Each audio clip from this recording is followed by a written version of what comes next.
Siap, Bra. Assalamualaikum warahmatullahi wabarakatuh. Waalaikumsalam warahmatullahi wabarakatuh. Enggak, Bra.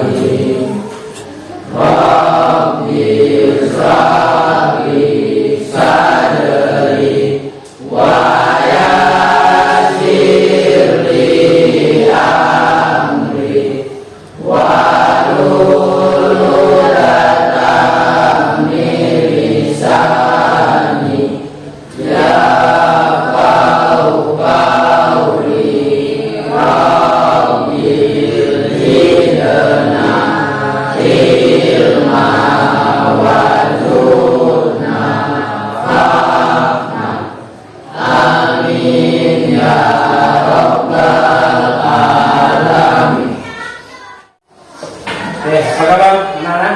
Alhamdulillah luar biasa. Bagus. Siapa yang hadir hari ini? Ramadan, Pak. Kakak Ramadan dengan Assalamualaikum. Terus siapa lagi? Arya. Hari Saputra. Sekarang kita akan belajar tentang mengidentifikasi teks diskusi. Nah, pada pelajaran sebelumnya kita sudah belajar tentang teks tanggapan. Ada kan? Ada yang masih ingat apa itu teks tanggapan? Teks tanggapan. Ya. Teks tanggapan adalah teks yang memberi suatu menjelaskan tentang suatu juga kelebihan atau kekurangan. Ya. Itu teks yang menjelaskan tentang kelebihan dan kekurangan sebuah buku. Bagus, tepuk tangan untuk Haikal. Oke, kita lanjut ke mengidentifikasi teks diskusi. Apa itu? Diskusi? Ada yang dijawab? Saling memberi pendapat, Pak. Saling memberi pendapat untuk menyelesaikan suatu permasalahan. Ya, bagus. Nah ini, tepuk tangan untuk Haikal. Bertukar pikiran, ya, atau saling memberikan pendapat, kata Haikal tadi. Bertukar pikiran atau memberikan pendapat untuk menyelesaikan satu masalah.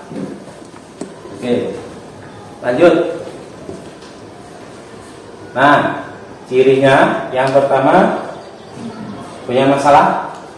Jadi kalau ada masalah, tentu kita diskusikan, ya kan? Yang kedua, terdapat. Nah, dari diskusi tadi, tentu ada pendapat dari sana dari sini dikumpulkan jadi satu. Maka terjadilah sebuah kesimpulan atau resolusi.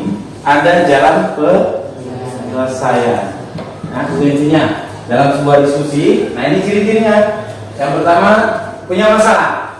Ya. Mungkin tidak, kalau orang tidak punya masalah melakukan diskusi, Enggak. tidak. Makanya ketika ada masalah maka didiskusikan. Oke, lanjut. Kemudian yang kedua, terdapat argumen dari diskusi tadi. Ada pendapat dari kanan, kiri, depan dan belakang. Maka dikumpulkan jadi satu pendapat. Maka terjadilah sebuah solusi. Oke, lanjut ya. Ada pertanyaan? Enggak. Lanjut. Depan. Insya Allah. Nah, strukturnya apa saja? Yang pertama ada oke. Yang kedua ada rangkaian argumen, kemudian kesimpulan. Ya, ini untuk struktur teks diskusi. Kita lihat isu itu apa? Nah, isu itu unsur yang berisi tentang gambaran atau fenomena dari suatu masalah yang berkaitan dengan pendidikan, boleh seperti ini, misalnya pemilihan pengurus OSIS, pemilihan kepala desa, ataupun pemilihan presiden dan wakilnya. Ini isu artinya isu yang perlu didiskusikan ketika kita ingin memilih calon pemimpin. Ya, kemudian lanjut. Yang kedua tadi apa?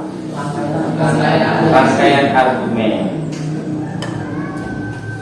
Nah, ini dia. Untuk rangkaian argumen, pernyataan yang logis. Ya, dari pernyataan dari peserta diskusi ataupun dari narasumbernya nanti dijadikan sebuah keputusan. Ya, namanya pernyataan itu ada pro dan kontra. Ada yang mendukung, ada yang tidak mendukung. Nah, tentunya keduanya ini punya alasan tertentu. Dia mendukung kenapa? Misalnya setuju, kan gitu. Kalau kontra artinya dia tidak setuju. Tentu juga dia punya alasan. Ya? Nah, oke, lanjut. Nah, simpulan. Yang terakhir itu simpulan dan ini masih ke dalam struktur teks diskusi. Nah, dari struktur yang terakhir yaitu kesimpulan dan saran. Dari diskusi nanti hasilnya tentu disimpulkan jadi satu keputusan. Kemudian sarannya apa? Jangan lupa. Biasa dalam rapat-rapat itu ada nanti. Ya, oke, lanjut. Nah, ini ada contoh video, video diskusi. Silakan diperhatikan.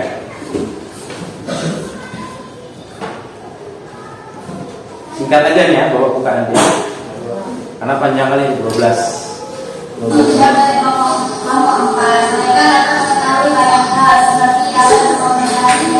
Kenal?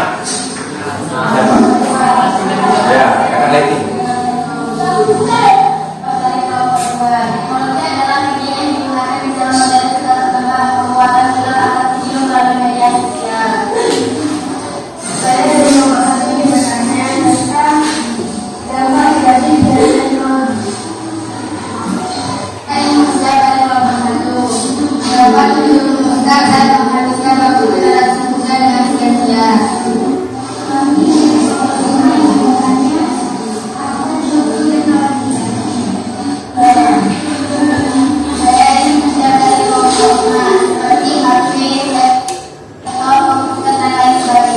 Oke, sudah cukup.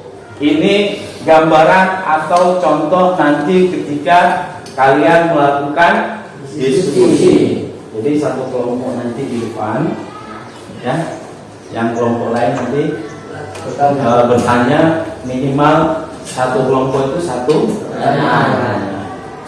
Yang di depan nanti mempresentasikan hasil dari kerja kelompoknya. Paham? Nanti wajib satu kelompok satu pertanyaan. Ya, itu contoh di tugas akhir. Oke. Nah, jadi dari semuanya tadi tentu kita punya tujuan pembelajaran kita hari ini. Apa tujuannya? Apa? Jadi mampu mengidentifikasi informasi. Nah, bagus. Jadi nanti kalian harus bisa mengidentifikasi atau menemukan mana yang pro dan mana yang kontra. Gagasan, oh ini yang menyatakan pro, artinya mendukung. Ini yang kontra, artinya yang tidak mendukung. Itu tujuannya. Jadi kalian tahu nanti, oh ini siapa tahu nanti kalian jadi seorang pemimpin. Ketika memimpin sebuah diskusi, kalian tahu ini mendukung saya, ini tidak mendukung saya, kalian tahu. Kemudian apa manfaatnya belajar ini? Yang pertama, dapat menyampaikan ide. Setiap orang punya ide, ya, punya gagasan. Cuma gagasan itu ada yang baik, ada yang buruk. Ya, ambil yang baiknya. Kedua, mendapatkan solusi dari satu masalah. Itu manfaatnya. Orang mendiskusikan sesuatu, tentu dia ingin solusi. Jangan dipendam sendiri masalah, stres nanti. Lanjut yang ketiga, menerima perbedaan pendapat. Ada sebagian orang sekarang tidak mau menerima pendapat orang, maunya pendapat dia yang diterima, nggak bisa. Kita pakai pikiran yang logis. Oh, pendapat dia bagus, kita ambil. Pendapat dia tidak bagus, tidak usah kita ambil. Ya? Sekian. Ada pertanyaan? Ada pertanyaan? Sudah paham? Insya Allah, alhamdulillah. Kalau sudah paham, kita uji. Bapak punya game, ya kita uji. Siap dengan gamenya? Oke, kita coba ya.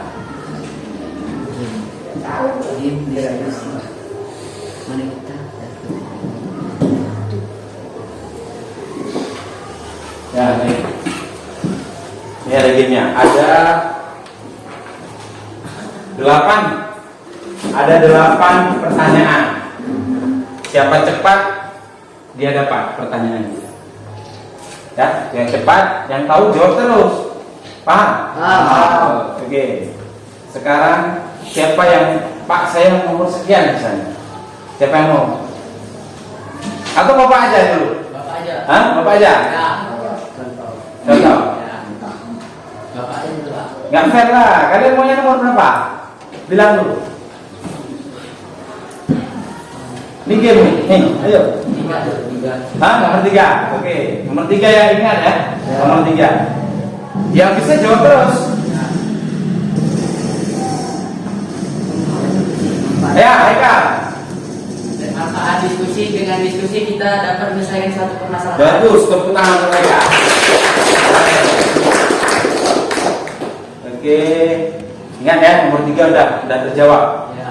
Nah, sekarang Haikal mau pilih nomor berapa? Karena kamu yang sudah jawab tadi.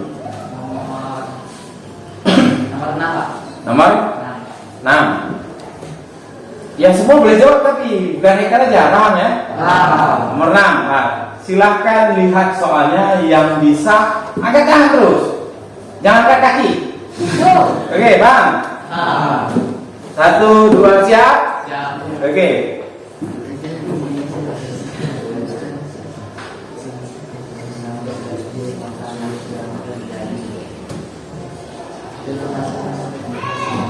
Masuk kemana ya ini?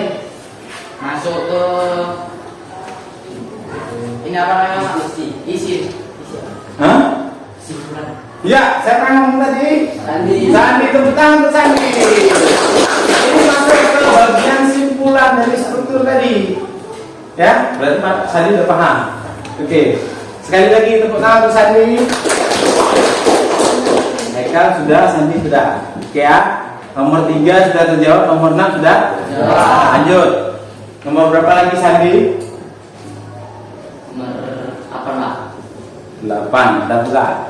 Siap-siap.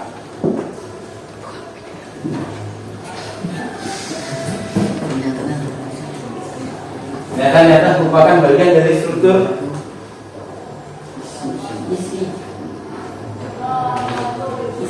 isi atau rangkaian argumen. Oke, tepuk tangan untuk siapa?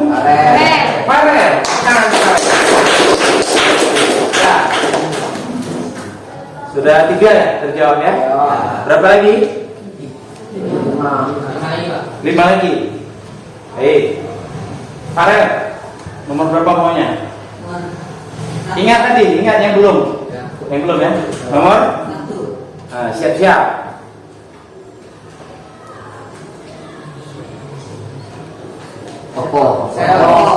Isu. Hah? Yang tidak termasuk. Ya, ya bagus. Kurang untuk Ihsan. Karena pertanyaannya yang tidak termasuk, isu masuk, ya kan? Ya. Rangkaian argumen masuk, yang tidak termasuk kan? Bagus. Tepuk tangan untuk Ihsan. Berapa lagi yang belum terjawab? Pak, nomor berapa? Ihsan? 7.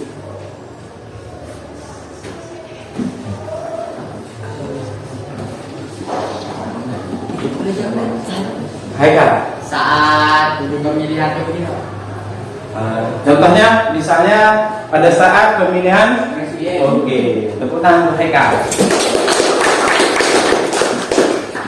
Nah, berarti berapa lagi? 3. Nomor Haikal?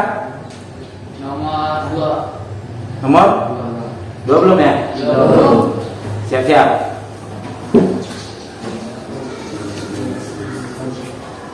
Diskusi adalah suatu cara untuk menyelesaikan satu permasalahan. Oke, tepuk tangan. Bagus, lanjut. Nomor berapa lagi Haikal? 4 lah. Nomor 4. 4. 4 udah tadi? Belum ya? Belum ya? Tinggal berapa lagi? 2. 2 lagi. Oke. Siap-siap.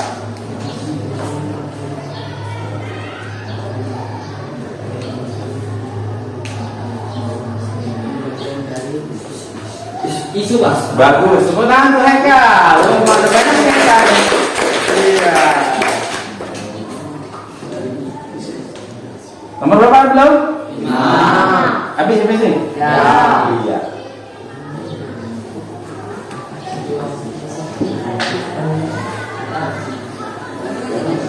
Tadi baru saja menjelaskan. Diskusi adalah Ah, ada suatu masalah Pak. bagus. Terus? Ada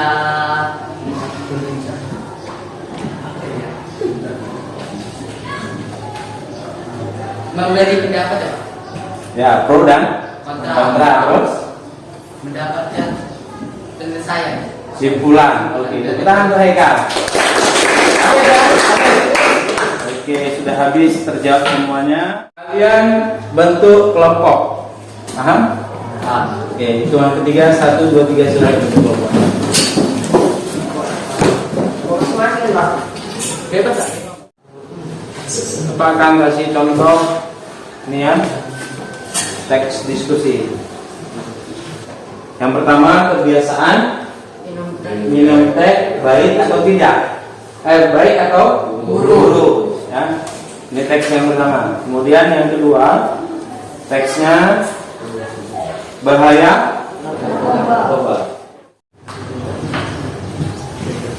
Ya, ini juga.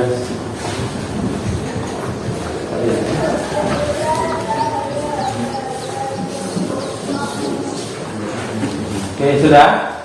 Masing-masing sudah dapat lembar kerjanya? Sudah. Nah, ini soal kalian kan? Ya. Kan ada teks tadi. Teks yang pertama yaitu judulnya kebiasaan minum teh. Baik atau buruk? Kan ada gagasan pro. Ya. Adakah yang mendukung? Ada. Kalau ada tulis di sini. Kalau ada yang tidak mendukung. Misalnya tidak ada, ya kalau saya tulis. Kalau ada tulis di sini.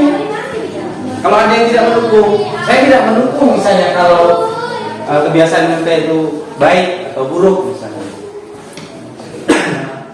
Nah itu misalnya ada efeknya sakit pinggang misalnya dan sebagainya. Saya yang mendukung ini berarti yang menolak ini.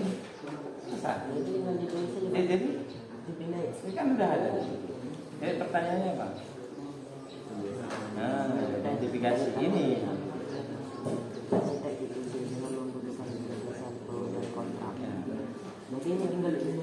Ya sebetulnya apa ya? Tinggal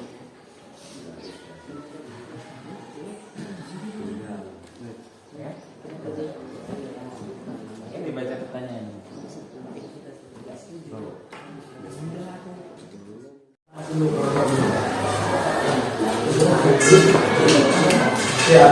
Oke, anak-anak udah siap semua?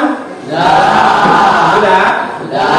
Oke, kalau sudah silakan kelompok mana yang mau mempresentasikan? Depan. Oke, boleh mana yang duluan? Haikal, boleh. Kelompok Haikal ya. Kelompok berapa Haikal? Assalamualaikum warahmatullahi wabarakatuh. Waalaikumsalam warahmatullahi wabarakatuh. Perkenalkan, kami dari kelompok 4 ingin menyampaikan hasil kerja kelompok kami. Soal teks 1. Kebiasaan minum teh baik atau buruk? Gagasan Luna. Saya mendukung kalau kebiasaan minum teh itu baik karena di dalam teh itu terdapat beberapa kandungan aktif sehingga bermanfaat. Contoh manfaatnya adalah mencegah perkembangannya sel kanker dan mengandung vitamin C dan vitamin E, memperkuat daya tahan tubuh dan menjaga kesehatan jantung, mencegah pertumbuhan karies pada gigi dan memperkuat gigi. Dan ada juga gagasan kontrak di kelompok saya. Ada yang kurang mendukung kebiasaan minum teh itu baik. Memang teh memiliki banyak manfaat, tapi kebiasaan minum teh yang tidak wajar mempunyai pengaruh tidak baik untuk kesehatan. Contoh manfaatnya, tidak baiknya kafein yang terdapat dalam teh memperhambat proses penyerapan makanan. Teks kedua, bahaya narkoba. Gagasan pronya, saya mendukung akan bahayanya narkoba karena sudah banyak bahaya yang disebabkan oleh narkoba. Contohnya, mengganggu kinerja jantung, menggangguan pembuluh darah dan menyebabkan tekanan darah meningkat, kerusakan otak, gangguan pada paru-paru, gangguan fungsi reproduksi, turunnya nafsu makan sehingga akhirnya mengurangi berat badan, sering mual-mual dan muntah-muntah. Gagasan kontraknya, sebenarnya narkoba tidak sepenuhnya buruk jika digunakan dengan benar. Zat-zat jenis psikotropika ini sebenarnya masih digunakan dalam dunia kedokteran, misalnya melakukan bius pada pasien maupun yang ada dalam suatu obat khusus, tetapi dosis yang sangat kecil sehingga tidak menimbulkan bahaya terhadap pasien. Betul?